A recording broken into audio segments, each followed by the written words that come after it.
Hi, hello, வணக்கம். Welcome to வண்ணங்கள் 100. நம்ம சேனலை பார்த்துக்கிட்டு இருக்கிற அனைத்து நண்பர்களுக்கும் அன்பு வணக்கங்கள். உங்கள் ஆதரவை நீங்கள் எங்களுக்கு தரணும்னு நினச்சா மறக்காமல் நம்ம சேனலுக்கு சப்ஸ்கிரைப் பண்ணுங்கள். கூடவே பக்கத்தில் இருக்கிற பெல் பட்டனையும் கிளிக் பண்ணிக்கோங்க. இன்னைக்கு நாம் பச்சை அரிசி மாவு வச்சு செய்யக்கூடிய ஒரு காரமான டிஃபன் ரெசிபி தாங்க பார்க்க போகிறோம். டெய்லி உங்களுக்கு இட்லி தோசைன்னு சாப்பிட்டு போர் அடித்து போயிருக்கீங்களா? அப்போ கண்டிப்பாக இந்த மாதிரி ஒரு நாள் ட்ரை பண்ணி பாருங்கள், உங்களுக்கு ரொம்பவே பிடிக்கும். இப்போ நாம் இந்த பிரேக்ஃபாஸ்ட்டை எப்படி செய்கிறதுன்னு பார்க்கலாம் வாங்க. ஒரு பாத்திரத்தில் 1 கப் அளவுக்கு தண்ணி எடுத்துக்கோங்க. அதில் 1/4 ஸ்பூன் அளவுக்கு உப்பு சேர்த்துக்கோங்க. இனி நாம் தண்ணியை நல்லா கொதிக்க வச்சு எடுத்துக்கலாம். இந்த உப்பும் தண்ணியில் நல்லா கரைஞ்சி கிடைக்கணும். நமக்கு எந்த கப்பில் 1 கப் அளவு தண்ணி எடுத்தீங்களோ அதே கப்பில் 1 கப் அளவுக்கு பச்சரிசி மாவு எடுத்துக்கோங்க. இப்போ நாம் இந்த தண்ணியை கொஞ்சம் கொஞ்சமாக இந்த பச்சரிசி மாவில் விட்டு கலந்து எடுத்துக்கலாம். நமக்கு இந்த 1 கப் அளவு தண்ணியும் தேவைப்படாதுங்க. அதனால கொஞ்சம் கொஞ்சமாக அளவு பார்த்து விட்டு கலந்து எடுத்துக்கோங்க. உங்களுக்கு கை பொறுக்கக்கூடிய அளவுக்கு சூடு வந்ததுக்கப்புறம் கை விட்டு நல்லா இறுக்கமாக பிசைஞ்சு எடுத்துக்கோங்க. கிட்டத்தட்ட நம்ம இடியாப்பத்துக்கு எந்த மாதிரி மாவு பிசைவோமோ அந்த மாதிரி பிசைஞ்சு எடுத்துக்கோங்க.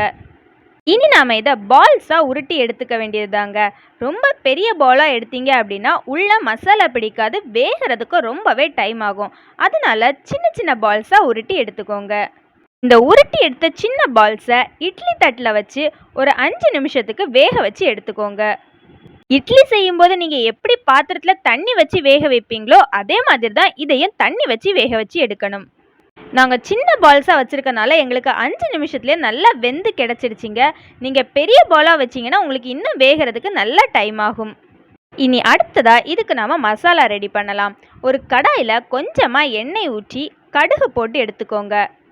கடுகு எண்ணெயில் நல்லா பொட்டி வந்ததுக்கு அப்புறமா கொஞ்சமாக கறிவேப்பிலை சேர்த்துக்கோங்க. கறிவேப்பிலை எண்ணெயில் நல்லா பொரியட்டும். கறிவேப்பிலை எண்ணெயில் நல்லா பொரிஞ்சதுக்கு அப்புறமா ஒரு வற்றல் சேர்த்துக்கலாம். இப்போ இவ்வளோத்தையும் சேர்த்து நம்ம நல்லா வதக்கி எடுத்துக்கலாங்க. கறிவேப்பிலையும் வற்றலும் எண்ணெயில் நல்லா பொரிஞ்சதுக்கு அப்புறமா ஒரு பெரிய வெங்காயத்தை பொடியை நறுக்கி சேர்த்துக்கோங்க. இந்த வெங்காயத்து கூடவே பாதி அளவு தக்காளியை பொடியை நறுக்கி சேர்த்துக்கோங்க. கொஞ்சமாக கேரட்டையும் பொடியை நறுக்கி சேர்த்துக்கோங்க. உங்களுக்கு புளிப்பு சுவை அதிகமாக பிடிக்கும் அப்படின்னா நீங்கள் ஒரு தக்காளி கூட சேர்த்துக்கலாம்.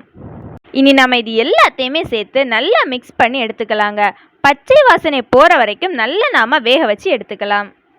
நாங்கள் இன்னைக்கு இது கூட கேரட் மட்டும் தாங்க சேர்த்துருக்கோம். இன்னும் உங்களுக்கு வேறு என்னென்ன வெஜிடபிள்ஸ் பிடிக்குமோ அது எல்லாமே சேர்த்துக்கலாம். இனி இதில் உங்கள் டேஸ்ட்டுக்கு ஏற்றாப்புல உப்பு சேர்த்துக்கோங்க. நம்ம ஏற்கனவே அந்த தண்ணியில் உப்பு சேர்த்தனால கொஞ்சமாக டேஸ்ட்டு பார்த்து உப்பு சேர்த்து எடுத்துக்கோங்க. இது கூடவே டேஸ்ட்டுக்காக நாங்கள் கொஞ்சமாக வறுத்த முட்டை சேர்த்துருக்கோம். உங்களுக்கு முட்டை பிடிக்காது அப்படின்னா நீங்கள் சேர்க்காட்டியும் ஒன்றுமில்லை. நீங்கள் முட்டைக்கு பதிலாக உங்களுக்கு சிக்கன் மட்டன் அப்படி ஏதாவது பிடிக்கும் அப்படின்னா நீங்கள் அதை கூட சேர்த்துக்கலாம். இனி நம்ம வேக வச்சு எடுத்த அந்த பச்சை அரிசி போல இது கூட சேர்த்துக்கலாம். இப்போ இது எல்லாத்தையுமே ஒரு தடவை நல்லா கலந்து எடுத்துக்கோங்க.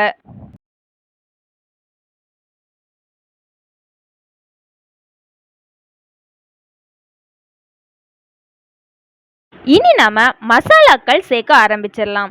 1 ஸ்பூன் அளவுக்கு காஷ்மீர் சில்லி, 1/4 ஸ்பூன் அளவுக்கு மஞ்சள் தூள், 1/4 ஸ்பூன் அளவுக்கு கரம் மசாலா, 1/4 ஸ்பூன் அளவுக்கு சாட் மசாலா, இது எல்லாத்தையுமே சேர்த்து எடுத்துக்கலாம். உங்களுக்கு எரிப்பு அதிகமாக வேணும் அப்படின்னு நீங்கள் நினச்சிங்கன்னா நீங்கள் எக்ஸ்ட்ரா சில்லி பவுடர் கூட சேர்த்து எடுத்துக்கலாம். இனி இது எல்லாமே ஈவனாக மிக்ஸ் ஆகிற மாதிரி நல்லா கலந்து எடுத்துக்கோங்க. இது எல்லாத்தையுமே மிக்ஸ் பண்ணிட்டு ஒரு 5 நிமிஷத்துக்கு மூடி போட்டு நல்லா வேக வச்சு எடுத்துக்கோங்க. அவ்வளோதாங்க, நம்மளுக்கு ரொம்பவே டேஸ்டான பிரேக்ஃபாஸ்ட் ஈஸியாக ரெடி ஆகிடுச்சு. இது குட்டி குட்டி பால்ஸாக இருக்கிறனால உங்கள் குழந்தைங்களுக்கு கொடுத்தா கூட ரொம்பவே விரும்பி சாப்பிடுவாங்க. இதை நீங்கள் பிரேக்ஃபாஸ்ட்டுக்குன்னு மட்டும் இல்லாமல் ஈவினிங் ஸ்நாக்ஸுக்கு கூட செஞ்சு கொடுக்கலாம். அவ்வளோதாங்க. இந்த வீடியோ உங்களுக்கு பிடிச்சிருந்துச்சுன்னா லைக் பண்ணுங்கள், ரொம்ப பிடிச்சிருந்துன்னா ஷேர் பண்ணுங்கள். இதை செஞ்சு பார்த்துட்டு எப்படி இருந்து அப்படின்னு மறக்காமல் கமெண்டில் சொல்லுங்கள். மறக்காமல் நம்மளோட சேனலையும் சப்ஸ்கிரைப் பண்ணிக்கோங்க.